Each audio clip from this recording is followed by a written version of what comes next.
E aí pessoal, beleza? Vamos estudar o gráfico do movimento uniformemente variado e tirar algumas dúvidas que os alunos normalmente possuem, tá?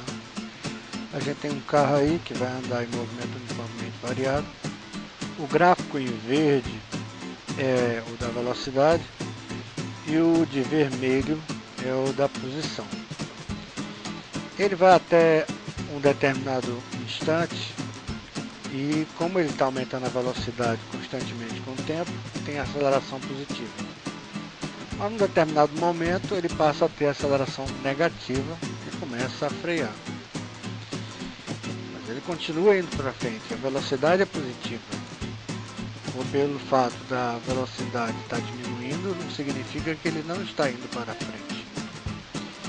Até que a velocidade chega a zero e ele para. Alguns pontos são importantes a gente verificar no gráfico. Veja, quanto maior a inclinação, maior a velocidade no gráfico da posição. A gente vê que no início a inclinação é muito pequena porque a velocidade é muito pequena. A gente também vê que no final a inclinação é pequena porque a velocidade é muito pequena, está próximo de zero. Agora no meio, onde a velocidade é a máxima, a inclinação é a maior, a inclinação da posição pelo tempo. Então a gente pode analisar agora vamos equacionar o movimento uniformemente variado. Tá? Vamos levar em consideração que essas duas equações estão corretas, tá? Não vamos fazer a dedução delas. O gráfico da posição é a posição inicial mais velocidade inicial vezes o tempo, mais a aceleração vezes o tempo, tudo sobre 2. E para o cálculo da velocidade, a velocidade inicial mais a aceleração vezes o tempo apenas. Tá? Vamos colocar um valor inicial qualquer para a aceleração, por exemplo, 8 metros por segundo ao quadrado. Levando em consideração que a aceleração igual a 8 metros por segundo ao quadrado, até 20 segundos eu considerei que essa aceleração é positiva.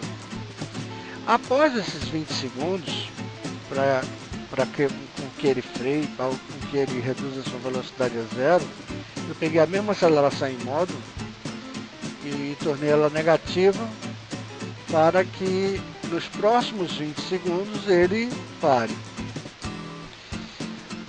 Embora ele pare, a velocidade vai virar zero, mas a posição não. Inicialmente a gente tem velocidade inicial e a posição inicial zero. Então, se a posição inicial é zero e a velocidade inicial é zero, nós vamos ter o que? A posição é a aceleração sobre 2 vezes t ao quadrado. Fica 4 vezes tempo. Tempo é 20 segundos.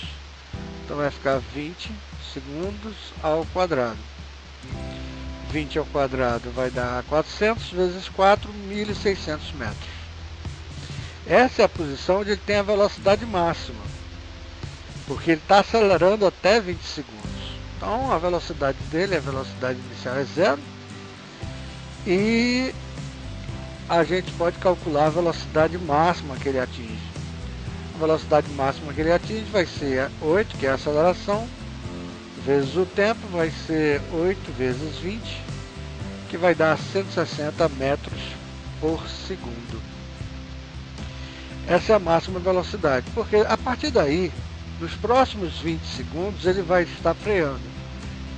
É outra equação completamente diferente. Mas vamos pegar a posição inicial e a velocidade inicial do meio do caminho. Ou seja, ele está com a posição de 1.600 metros inicialmente. É os 1.600 metros que ele atingiu quando ele estava acelerando. E ele tem uma velocidade inicial, que é a velocidade inicial máxima, porque agora ele vai ter aceleração negativa, de 160 metros por segundo. Então a gente tem que levar isso em consideração. Então a equação da posição fica posição inicial mais velocidade inicial vezes o tempo, só que esse tempo é um outro tempo, é o tempo de 20 a 40, são os últimos 20 segundos, então colocamos como telinha. Aceleração sobre 2, a aceleração agora é negativa, telinha, que são os próximos 20 segundos, ao quadrado. E a equação da velocidade fica a velocidade inicial 160 menos a aceleração vezes telinha, que são os próximos 20 segundos até ele parar. Então, no final, o que é que a gente vai ter? Fazendo os cálculos, nós temos que a posição final para os próximos 20 segundos, aí ele tem uma posição inicial 1.600, e 160 vezes 20 menos 4 vezes 20 ao quadrado, vai dar uma posição 3.200 metros, ou seja, a posição dele não é zero, mas a velocidade é, porque ele passou agora 20 segundos com a mesma aceleração em módulo, só que negativamente.